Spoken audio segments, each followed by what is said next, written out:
went to the emergency room and then the emergency cardiologist to check on my heart because I did think I was having a heart attack.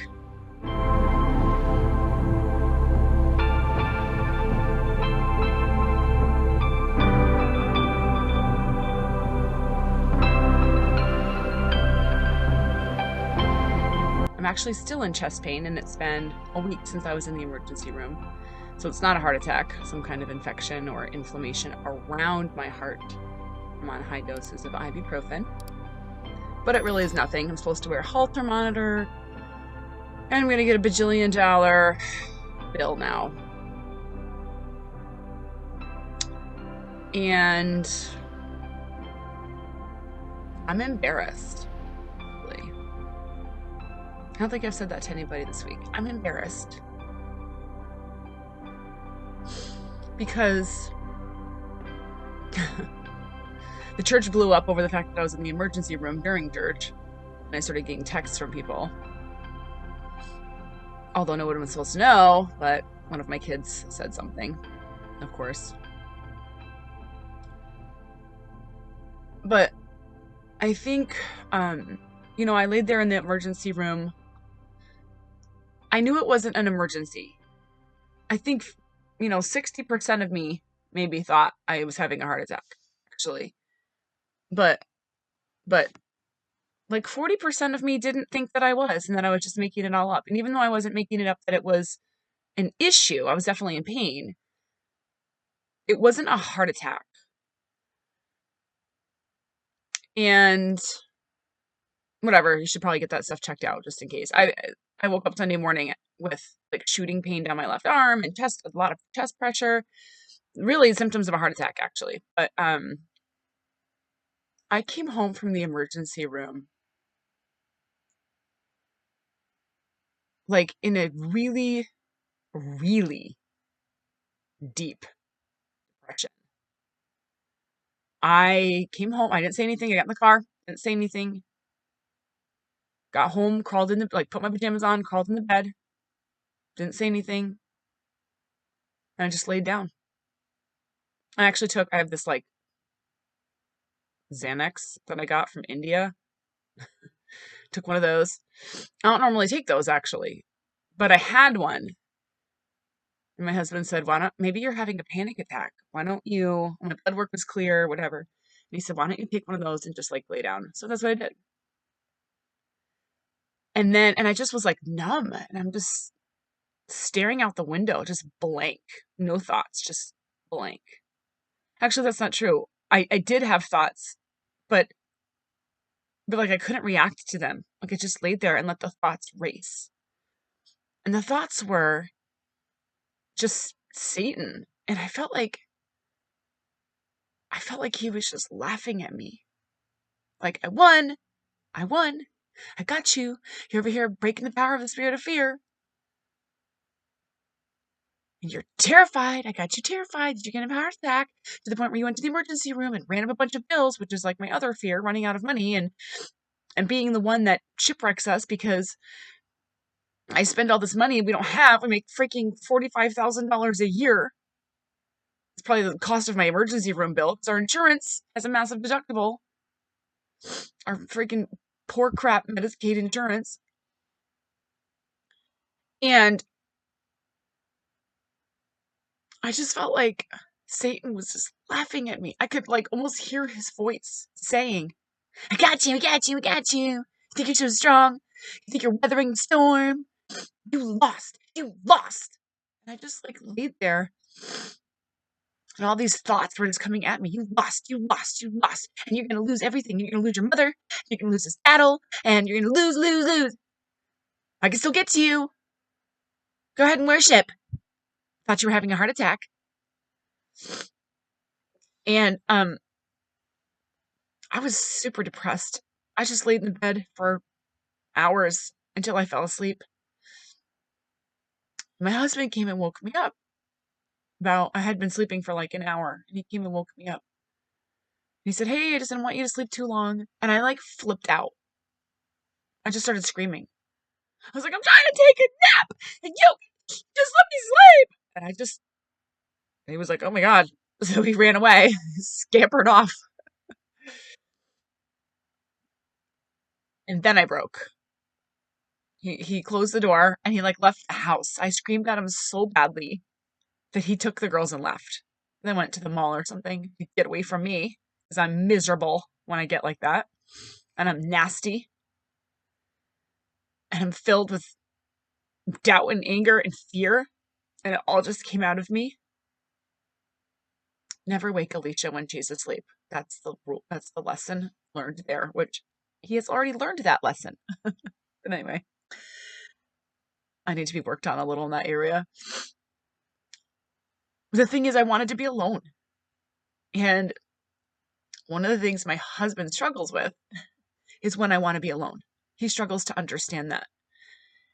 And he tends to try to soothe me, make me laugh, and pull me out of my pit before I'm ready. I'm just somebody that needs to deal with it alone. I just need to cry it out. I need to say bad things, nasty things, filled with anger and rage. That's not a place that a lot of people can handle.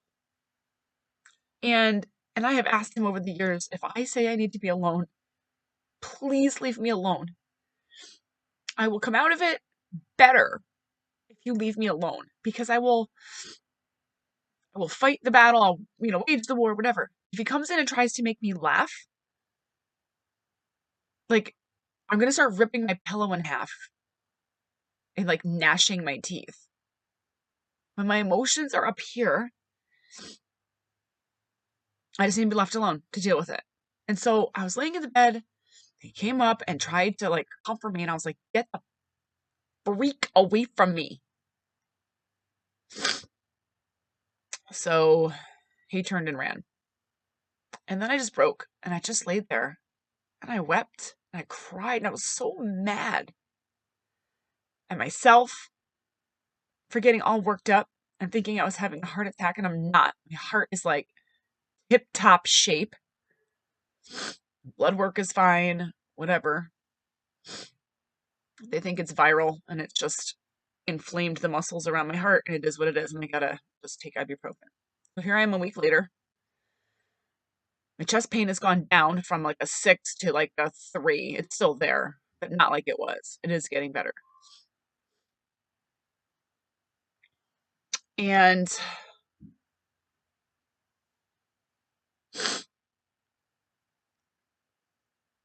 I'm just mad. This morning, and I'm trying, I'm trying. However one tries.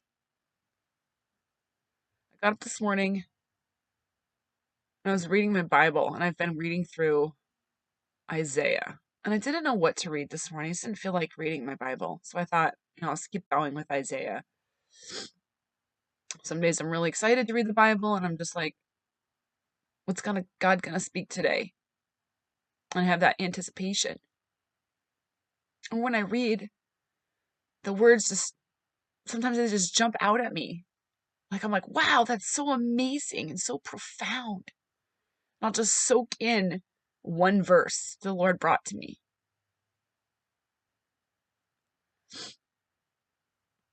But lately,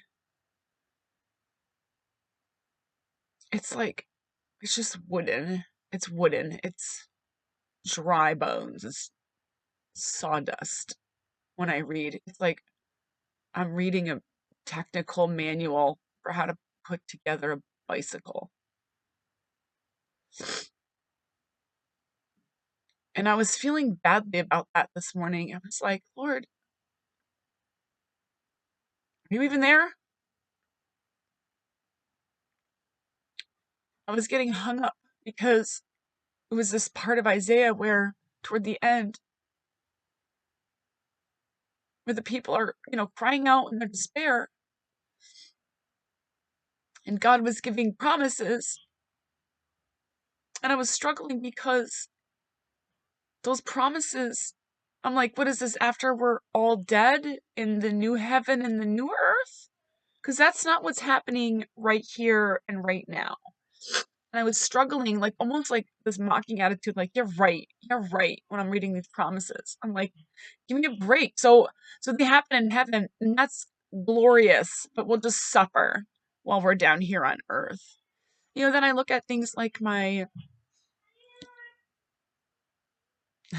kids are singing a happy song. Hopefully they're not scathed by all of this. I'm just struggling with the goodness of God. It's one of my most fundamental beliefs that I say.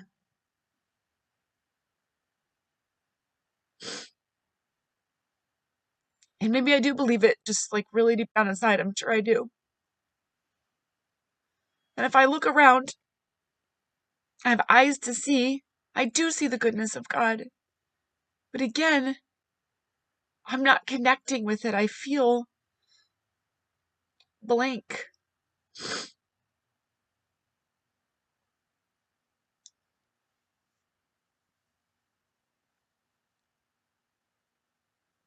I'm afraid that my fear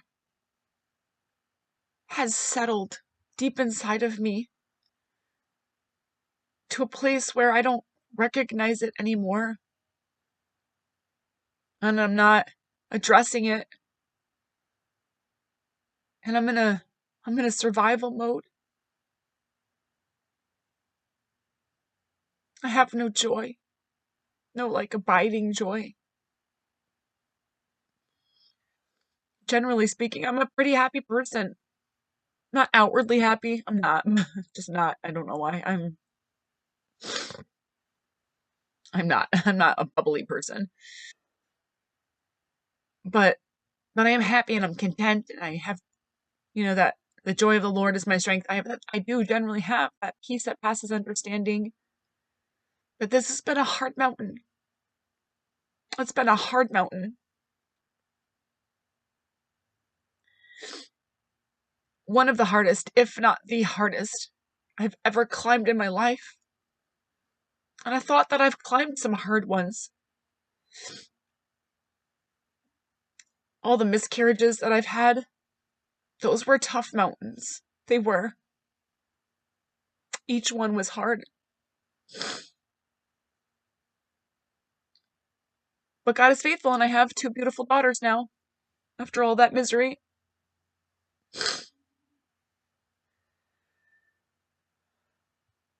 The mountain of my marriage was really hard. I didn't think I'd get up that one. I didn't think I'd ever have a good marriage, and I do. Now, finally, after going on 13 years, the first 9 years were very rocky.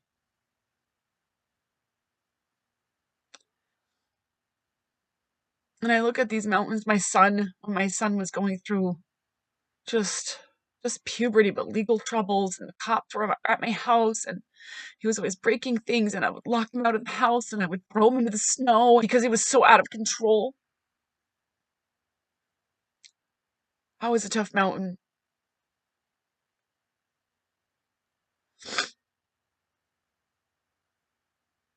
When I had to step away from my church ministry because I did something that people didn't approve of. It wasn't an ungodly thing, but it was a disagreement, like a scriptural disagreement. And I stood my ground, and I had to step away from the worship ministry because of it. Still stand by that decision today. Still not in ministry.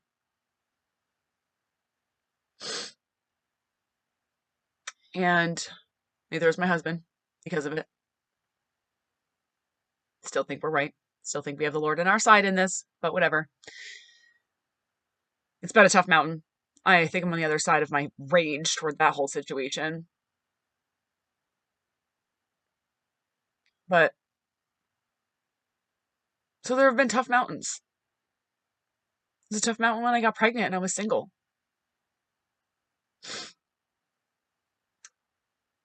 There have been some tough mountains. But in none of them maybe other than the miscarriages, were people that I love dying. And there's this thing I do, I call it the doomsday device. It's like, no matter how bad it gets, everybody's alive.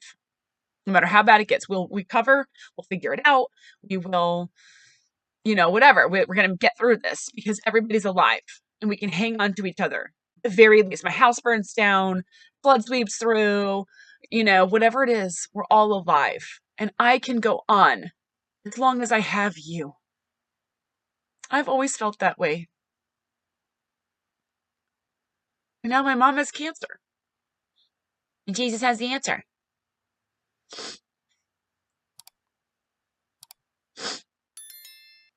And I don't know how to climb this kind of mountain because everybody might not live. My friend just was diagnosed with terminal brain cancer. If God doesn't do a miracle, he's going to die in a few months. And his wife is distraught and, their family is struggling. And, believe me, I get that. People die of pancreatic cancer within months because the cancer doesn't respond to chemo.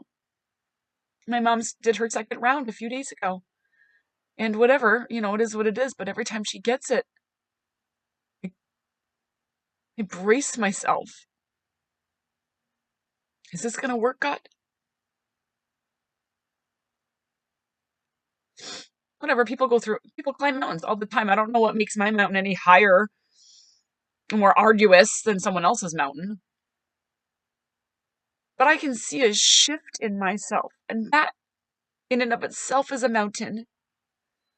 Cancer's bad enough. But I don't want it to change me for the worse. But I think it is. I don't think I'm stronger. I think I'm weaker. I don't think I'm leaning into the Lord more. I think I'm leaning away from him.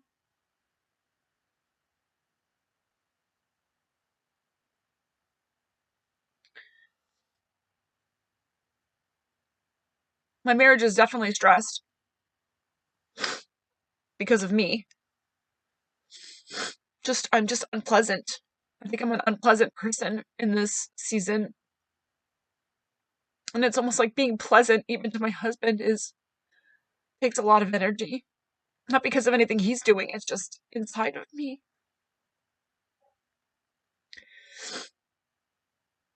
I'm in that phase where, you don't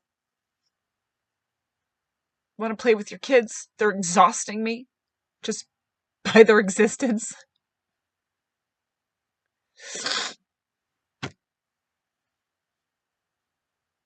I was thinking the other day, I used to love to sit and worship on my piano.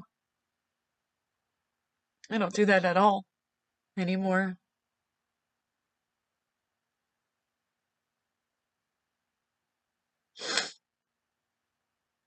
My husband is so good to me.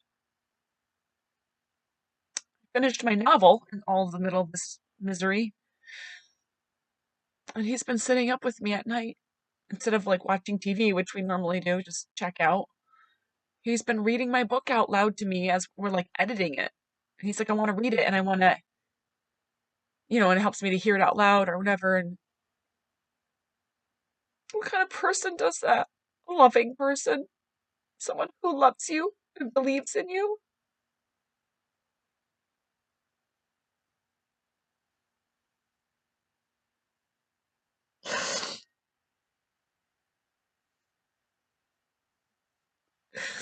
He cooks the meals. He cleaned the house yesterday.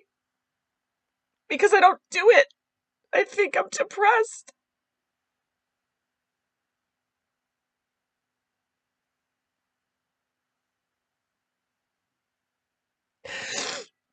And we all have our down seasons. We all struggle. But I don't think I thought that this would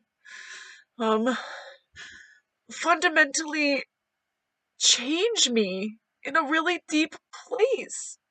And I'm distressed at the thought. I can, it's like I can see it, but I can't do anything about it. I feel like that feeling where, just say, put your kids in the car and they locked the doors and then knocked the car into reverse or neutral, and now the car is rolling and it's too heavy, and you're screaming, open the doors, put the cars, hit that little stick, and you're trying to describe what can be done, but it can't be done. You can't stop the car. It's too heavy and it's rolling. It's starting to slowly roll away from you.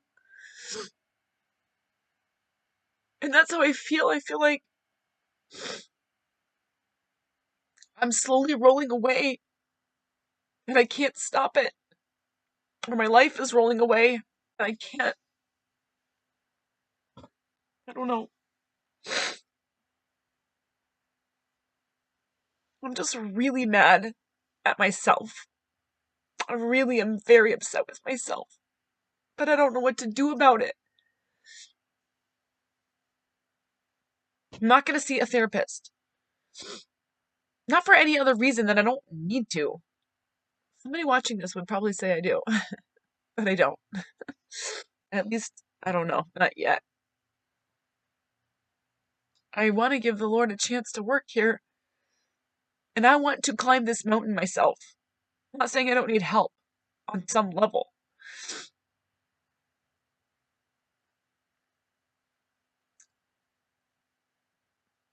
I'm not somebody who asks for help. I'm just not. I'm not. Almost never in my life do I ask for help. Not for any other reason. I'm not prideful about it or ashamed to ask for help. It's just I'm just that type A, do it yourself, shut up and get it done type of person. And that's what I'm doing here, and whether or not it's working is debatable. But maybe it's exposing something in me and the Lord wants to show me that, but I'm just it's almost like if I were in this place where it was really dark, but at the same time, the the Lord was just ministering to me or speaking to me. And he has. Oh my goodness, he has. It's just I sound so ungrateful to act like just because he hasn't right this minute that he won't, and he hasn't at all. It's not true. I don't know. I just don't know. I guess I thought there would be more of a breakthrough and it would be more noticeable.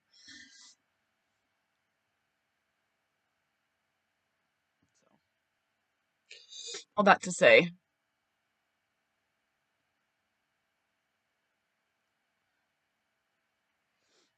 I don't want the enemy to take any more from me than he already has, and I certainly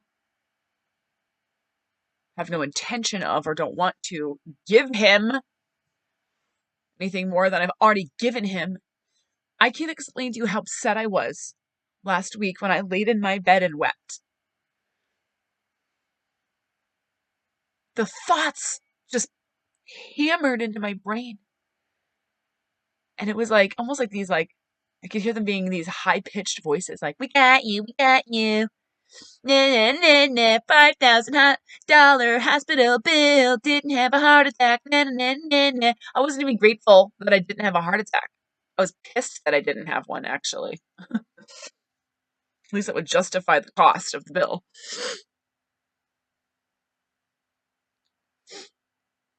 And whatever. I was so angry.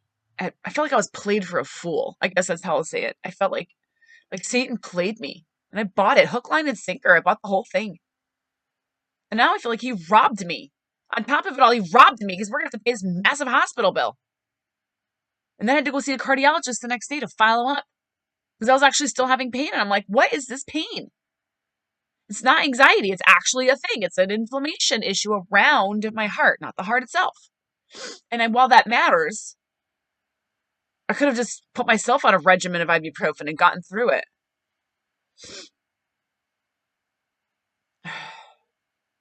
Today is my dad's birthday. Today is February 7th, and my dad is turning 67. I can't do the math in my head. I think he's turning 67. And my mom is turning 66 on Wednesday, February 7th, 1954. Oh, yeah, 67. And February 10th, 1955. Those are my parents' birthdays. When I was a kid, I couldn't remember their birthdays. I thought they were in November. And one time, somebody at church came to me and said, "Hey, we know your parents' birthdays. Like, when are their birthdays?" And I said, their birthdays are in November 7th and November 10th. I don't know why I said that, but for some reason as a kid, I used to get November and February confused. And I was probably 7, 8, 9 years old at the time. And so my parents, the people at the church threw a massive birthday party for my parents. I mean, like, everybody showed up. There was food. There were decorations. Massive. And they hid in the house. So we came home. And when my parents walked in, it wasn't February, it was November. And my parents walked in and everyone's like, "Surprise! Happy birthday!" My parents, they almost peed themselves because it was November and not February. So they were not expecting a surprise birthday party in November. So yeah, anyway, it's February and their wedding anniversary is this month. I'm going to be 44 this year. Good Lord. 1 year for their birthdays, we sent them to the Blue Man Group. Now in the days of COVID, Blue Man, I actually wanted to get them theater tickets to this great play. I think it's called The Play That Goes Wrong. I really wanted to get them theater tickets, but they're not even touring because of COVID. Remember, she texted my mother directly. And she was like, "In spite of everything that's happened, our hearts are with you and our prayers are, for you." And I was like, what you can do with your prayers? You can shove them up where the sun don't shine. And for a little bit, that rage that I described before, where I wanted to punch her face in and watch her bucked front teeth break off, and I want to watch her swallow them. For a second, that rose up in me. I was like, "Stop texting my mother, you fat cow." And I said to my mom, "Do not respond to her, mother. Do not." My mom was like, "I am going to respond to her." And I know it would be in love because that's what my mother is. Something like, "Thank you and God bless you. We pray God's blessing upon you as well." I was like, whatever, she sent it. Don't acknowledge, just move on with your life. She's going to, and I'm sure she already did. And I don't want to hear about it. I'm not through that little channel yet of the desire to punch in the face. But then right after that, I really felt like the Lord was like, "Alicia, we're having mercy. Just like I showed you. Remember? Mercy." I did stop myself. I was like, "Okay, Lord, you're right. I'm sorry. You're right. I don't want to punch her in the face. Although I do, but I'll just stuff it like I stuff everything else. Take it out on the dummy at the boxing gym." I was mad for a minute. I have to actually remind myself that we're showing mercy now. Because I know the day will come. I know the day will come. I know it's coming. I don't know when. Maybe it's in a decade. Maybe it's after my mother is dead. The freaking comes back into my life. I can't even go there right now. I'm gonna get emotional again. And all I ever do is cry when I do these videos. It's the only place I can cry. That's what it feels like. Is the only place I can cry is when I'm talking to myself.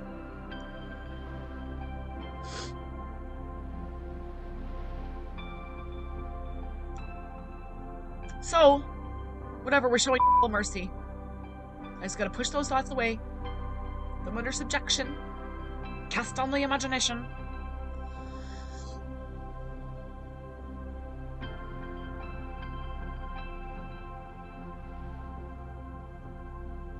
I just can't. I'm just gonna focus on the friends I have and how good God has been to me through them. Bringing me meals, bringing my family meals, taking care of my kids. I see the goodness of God. Alicia, acknowledge it. I'm not gonna walk by my feelings. This is the essence of faith. It's what I'm walking through right now. It's the essence. I feel nothing. Nothing. I'm just gonna keep doing what I know to do. I don't know what else to do. And God's gonna have to break through. He's gonna have to do all the work here because I literally have nothing left to give. And I'm about to walk out the door and go to church. And lift my hands in faith, feeling nothing. And nod my head and say amen, feeling nothing. Knowing that He is greater than I. And He's a rock that's higher than I. And I'm just gonna go through the motions right now. That is the essence of the sacrifice of praise. I teach that. And now I get to go live it. God, that pisses me off. But that's what I'm gonna do. Because I'm not gonna let the enemy take any more from me. He's as real as God is. He's as active as God is. And I've got to make that decision. And that's what I'm gonna go do. Happy Sunday! My mother has cancer and Jesus has the answer. Ugh.